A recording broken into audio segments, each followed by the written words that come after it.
এই রজব মাসকে কেন্দ্র করে কয়েকটা কাজ যেগুলো করণীয়, কিছু কাজ বর্জনীয়, এগুলো সকলে জানা দরকার। এমন করে আল্লামা ইমাম ইবনে রাজব হাম্বলি আলাইহি রাহমাতুল্লাহ তিনি তার কিতাব লাতাইফুল মাআরিফ নামক কিতাবের মধ্যে উল্লেখ করেছেন যে এই রজব মাসে বীজ রোপণ করার মাস। কি মাস? বীজ রোপণ করার মাস, চারা রোয়ার মাস। এবং এরপরে যে শাবানে খেতে পানি দেওয়ার মাস, আর রমজান মাস ফসল তোলার মাস। ঠিক এমনি ভাবে তিনি আরেকটা উক্তি দিয়ে বলেছেন যে রজব মাস হচ্ছে বাতাস নদী, হাওয়ার নদী। এরপরে শাবান মাস হচ্ছে মেঘের ন্যায়, মেঘ। এবং রমজান মাস হচ্ছে কি? বৃষ্টির ন্যায়, বৃষ্টির মাস। তো যেই ব্যক্তি এই মাসে বীজ রোপণ করলো, শাবান মাসে পানি দিল, সেই ব্যক্তি কি রমজান মাসে ফসল পাবে? ফসল পাবে? ফসল কিন্তু পাবে। এই জন্য আল্লাহ রাসূল সাল্লাল্লাহু আলাইহি ওয়াসাল্লাম যখন এই রজব মাস আসতেন তখনই একটা দোয়া করতেন। এই দোয়াটা আমি দোয়ার মধ্যে বলেছি, আল্লাহুম্মা বারিক লানা ফি রজব ওয়া শাবান ওয়া বাল্লিগনা রমাদান। এর মানে হচ্ছে যে আল্লাহুম্মা বারিক লানা, হে আল্লাহ আমাকে বরকত দান করুন রজব ওয়া শাবান, রজব মাসে এবং শাবান মাসে। হে আল্লাহ আমাকে বরকত দান করুন রজব এবং শাবান মাসে। ওয়া বাল্লিগনা রমাদান, এবং আল্লাহ আমাকে এতটা হায়াত বৃদ্ধি করে দেন যাতে করে আমি রমজান পর্যন্ত পৌঁছাতে পারি। যেটা বলেন সুবহানাল্লাহ। এই দোয়াটা কয়েকজন মুখস্থ আছে? মাশাআল্লাহ।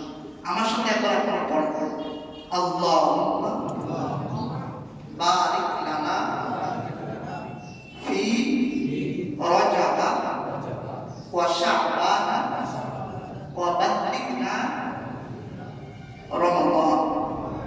বাংলাটা বলুন, হে আল্লাহ আমাকে রজব এবং শাবান মাসে বরকত দান করুন এবং আমার হায়াতটা রমজান মাস পর্যন্ত বৃদ্ধি করে দেন। আরবি থেকে না পারলে বাংলায় দোয়া করুন, আরবি থেকে না পারলে বাংলায় এই দোয়াটা করুন। তো আল্লাহ নবী সাল্লাল্লাহু আলাইহি ওয়াসাল্লাম যখনই এই রজব মাস আসতেন এই দোয়াটা বেশি বেশি করতেন, বেশি বেশি করতেন।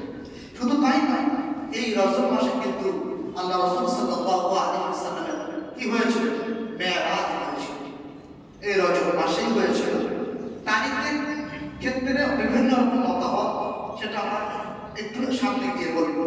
তো এই মাসেই কিন্তু আমার মেরাজ হয়েছিল আল্লাহ রাসূল সাল্লাল্লাহু আলাইহি ওয়াসাল্লাম। এটা আমরা মেরাজটা সংক্ষেপে বলবো, মনোযোগ দিয়ে শুনি।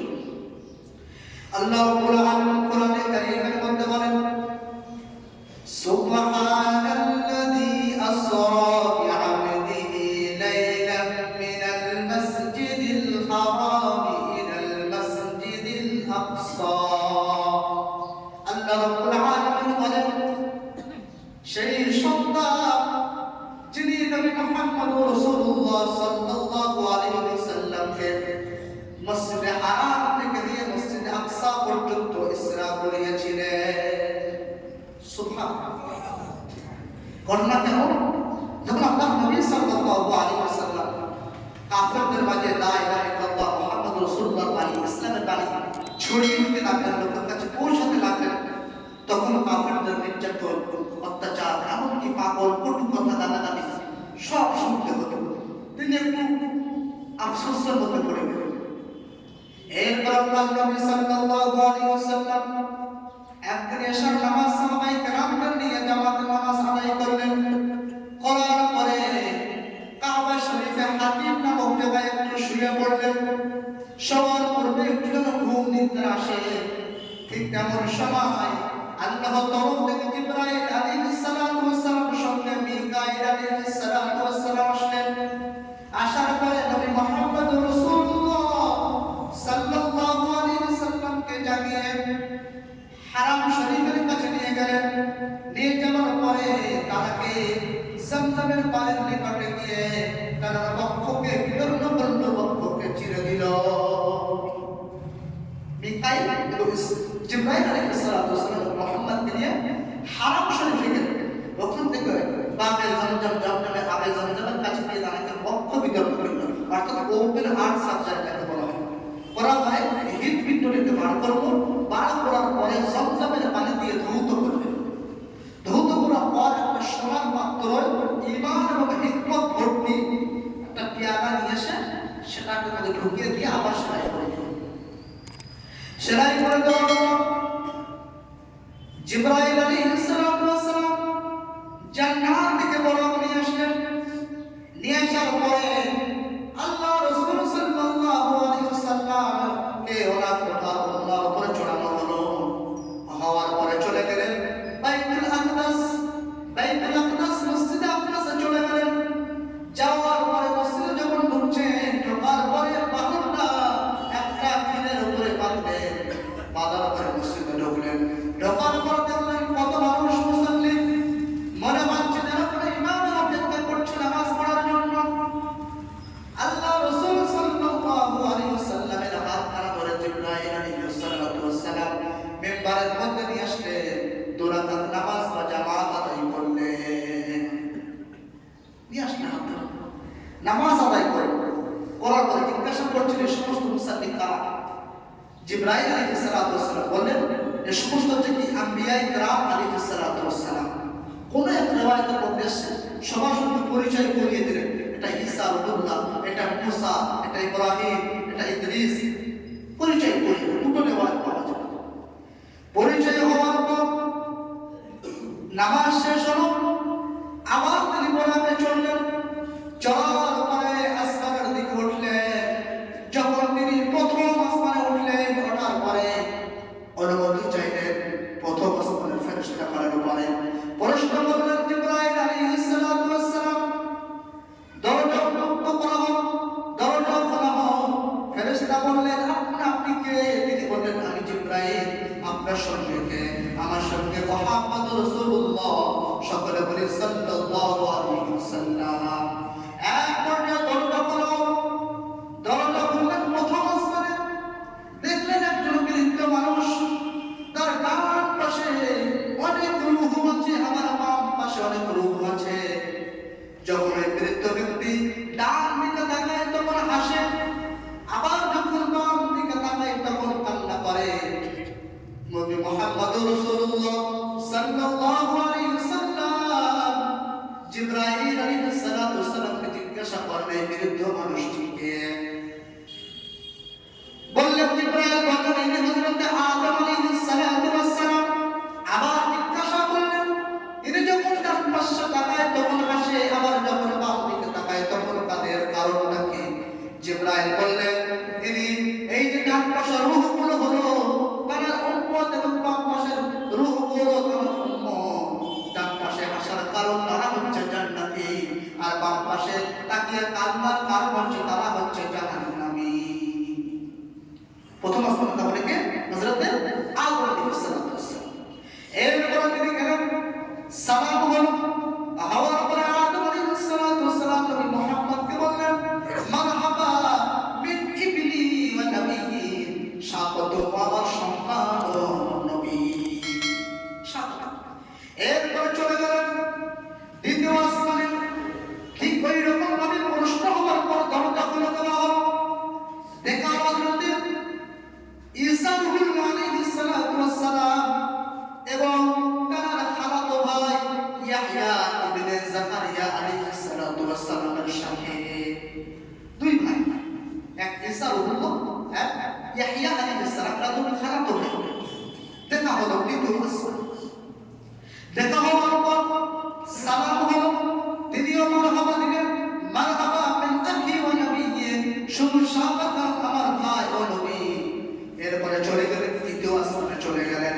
তৃতীয় আসমানে গিয়ে দেখা হলো হযরত ইউসুফ আলাইহিস সালাতু ওয়াস সালাম। দেখার পরে তিনি বলেন দুনিয়ার মধ্যে আপনি অর্ধেক সুন্দর হযরত ইউসুফ আলাইহিস সালামের মধ্যে দিয়ে দিলেন। জোরে বলেন সুবহানাল্লাহ। মনে রাখবেন প্রথম আসমান হযরত আদম, দ্বিতীয় আসমান হযরত ঈসা ও ইয়াহইয়া আলাইহিস সালাম, তৃতীয় আসমান হযরত ইউসুফ আলাইহিস সালাতু ওয়াস সালাম। চলে গেলেন চতুর্থ আসমানে। যাওয়ার পর ঠিক সওয়াল জবাব হওয়ার পর চতুর্থ আসমানের দরজা খুলে দেওয়া হলো। যাওয়ার পর তিনি দেখলেন হযরত ইদ্রিস আলাইহিস সালাতু ওয়াস সালাম। তিনিও মারহাবা বললেন, শুনুন শাহাদাত জানালেন। এরপরে চলে গেলেন পঞ্চম আসমানে। যাওয়ার পর দেখা হলো হযরত হারুন আলাইহিস সালাতু ওয়াস সালাম। এরপরে চলে গেলেন ষষ্ঠ আসমানে। ষষ্ঠ আসমান থেকে দরজা খুলে দেওয়া হলো।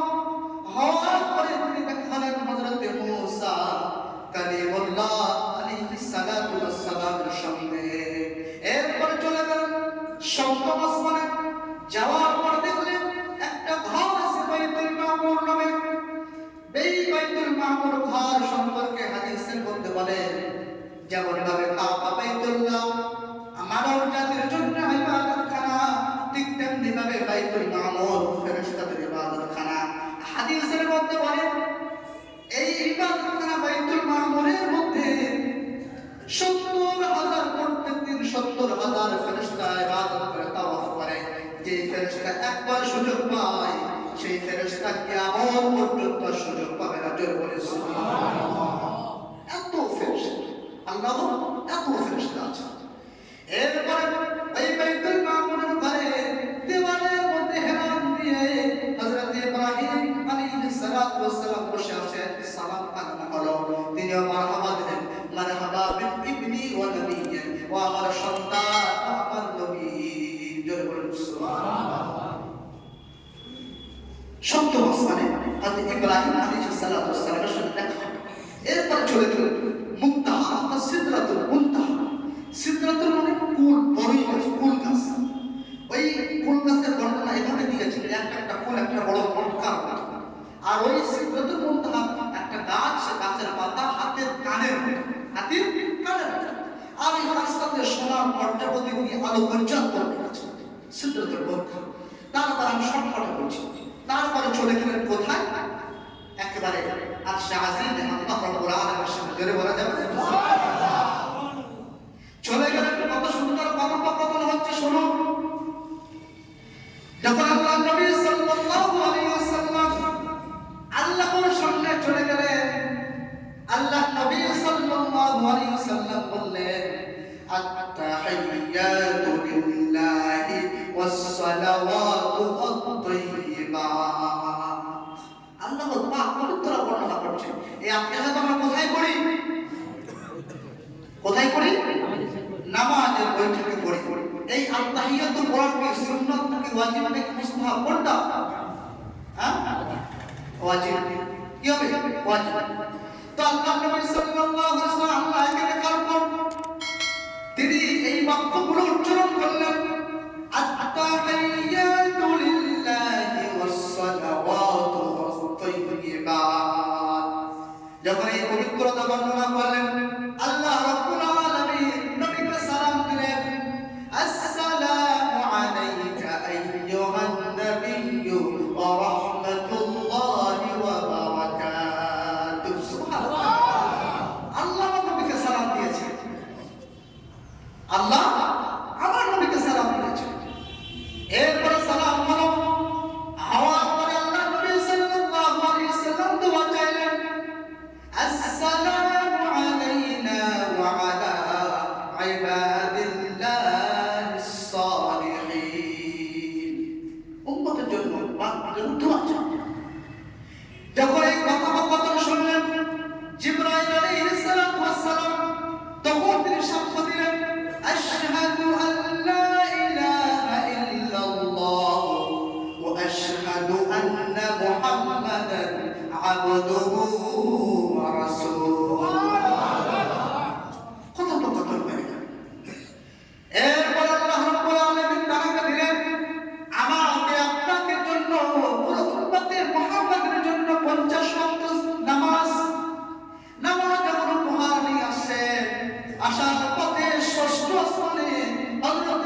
বললেন, ও নবী মুহাম্মদ, তোমার জন্য আল্লাহ রাব্বুল আলামিন তোমার উম্মতের জন্য কি হাদিয়া দিয়েছেন? রাসূল কারীম সাল্লাল্লাহু আলাইহি ওয়াসাল্লাম বললেন, আমার জন্য 50 ওয়াক্ত নামাজ দিয়েছেন। হযরত মুসা বললেন, ও নবী মুহাম্মদ, তোমার উম্মত কিন্তু 50 ওয়াক্ত নামাজ আদায় করতে পারবে না। তুমি ফিরে যাও, আল্লাহর কাছে একটু নামাজটাকে কমিয়ে দিয়ে এসো। এরপরে যেতে আসতে এক পর্যায়ে 5 ওয়াক্ত নামাজের মধ্যে থেকে গেল। তারপরে নবী মুসা বললেন, এটাও পারবে না, এটাও পারবে না। সত্যি যে মুসার কথাটা কেটে যাচ্ছে। এখন আমাদের কাছে 5 ওয়াক্ত নামাজটাও কিন্তু ভারী। দেখ, ওদিকটা পরে পড়ছি। এরপরে যখন 5 ওয়াক্ত নামাজ থেকে গেল, নবী মুসা বললেন, ও নবী মুহাম্মদ, 5 ওয়াক্ত নামাজ কিন্তু তোমার উম্মত পারবে না। তখন তিনি এখানে যেতে একটু লজ্জিত করছেন, আর কতবার যাবে? আল্লাহ রাব্বুল আলামিন বললেন, ও আমার হাবিব, এই 5 ওয়াক্ত নামাজ তোমার উম্মত যদি সময় মতন আদায় করে, তাহলে এই 5 ওয়াক্তের সওয়াব আমি 50 ওয়াক্ত আমার নামে লিখে দেব। সুবহানাল্লাহ। 5 ওয়াক্ত জায়গায় কত? 50 ওয়াক্ত। সুবহানাল্লাহ। এরপর আল্লাহ রাসূল সাল্লাল্লাহু আলাইহি ওয়াসাল্লাম তাকে জান্নাত জাহান্নাম সব কিছু বর্ণনা করানো হলো। ওইগুলো আলোচনা আমি এখন করছি না, অনেক লম্বা চওড়া আলোচনা। আমার প্রিয় মুসলিম, এরপরে যখন মিরাজ থেকে ফিরে আসলেন, আসার পরে মসজিদে হারামে একেবারে হাতে কানে হাত দিয়ে একটু চিন্তিত মনে বসে আছেন। আর ভাবছেন, এই মিরাজের কথা আমি লোকের সামনে কিভাবে বলবো? যদি আমি বলি তারা হয়তো আমাকে মিথ্যা বলবে, আমি হয়তো মিথ্যা কথা বলছি, আমার কথা কে বিশ্বাস করবে? এই কেমন সময় বসে আছেন, আবু জেহেল পথে হেঁটে হেঁটে যায় আর বলে, ও মুহাম্মদ, কিছু হয়েছে নাকি? কি ব্যাপার? এইভাবে কেন বসে আছো? কি ব্যাপার হয়েছে? বললে, হ্যাঁ, একটা ব্যাপার হয়েছে। কি ব্যাপার? আমাকে মেরাজ হয়েছে কোথা থেকে কোথায়, মসজিদে হারাম থেকে আকসা পর্যন্ত, আকসা থেকে নবী আল্লাহ রাব্বুল আলামিন শাহাদাত পর্যন্ত। আবু জেহেল হাসলেন, বিদ্রুপ করছে, সত্যি নাকি? তুমি যেমন ভাবে আমাকে আমার সামনে কথাগুলো বলেছো, এটা পুরো কওমের সামনে বলতে পারবে তো? না, হ্যাঁ, বলতে পারবে। তখন আবু জেহেল উবাই ইবনে কাব, উবাই অথবা রুহাই ইবনে কাবের বন্ধুদেরকে ডাকার পরে তাদের সামনে এইগুলি বিস্তারিত খুলে খুলে বলে। যখন বলে, ওই গোত্রের কিছু মানুষ মসজিদে আকসায় গিয়েছে, তারাকে প্রশ্ন করতে লাগে, পিলিয়ার কত, এ কত, নানান প্রশ্ন করতে লাগে। তিনি এক পর্যায়ে সব কিছু উত্তর দিচ্ছেন, এমন এমন প্রশ্ন তিনি চোখে বাচ্চা বলতে পারছেন না, ঝাপসা লাগছে। তো আল্লাহ রাব্বুল আলামিন তার সামনে পুরো মসজিদে আকসাকে চিত্র, ছবি, ভিডিও মতো করে সামনে পেশ করে দিলেন। জোরে বলা যাবে? তারপরে তারা কি তাও বিশ্বাস করছে না, ছুটে গেলেন কোথায়? সিদ্দিক আকবর রাদিয়াল্লাহু তাআলা আনহুর কাছে। আবু জেহেল বললেন, তোমার বন্ধু সে কিনা মিরাজ করে এসেছে, সেটা কি বাইতুল আকসাসে গিয়েছিল রাত্রে, নামাজ পড়ে গিয়েছে, সকালে সেখানে ফজরের নামাজ পড়েছে। সিদ্দিক আকবর বললেন, যদি তুমি মুহাম্মদ এই কথা বলে থাকে, এর থেকে বেশি কিছু বলে থাকে, আমি এক কথায় বিশ্বাস করব। জোরে বলা যাবে না? এই হলো মেরাজের চিত্র, মেরাজের ঘটনা। এটা সংক্ষিপ্ত আকারে বলা, একদম সংক্ষিপ্ত, বিস্তারিত অনেক লম্বা চওড়া। এই মাসে, রজব মাসের কিছু করণীয়, কিছু বর্জনীয় আছে। করণীয় বলতে এই মাসে বেশি বেশি দোয়া করতে হবে। কি দোয়া? দ্বিতীয় নম্বর কি? বেশি বেশি নফল ইবাদত করতে হবে। তৃতীয় নম্বর, রোজা রাখতে হবে, বেশি বেশি রোজা পালন করতে হবে।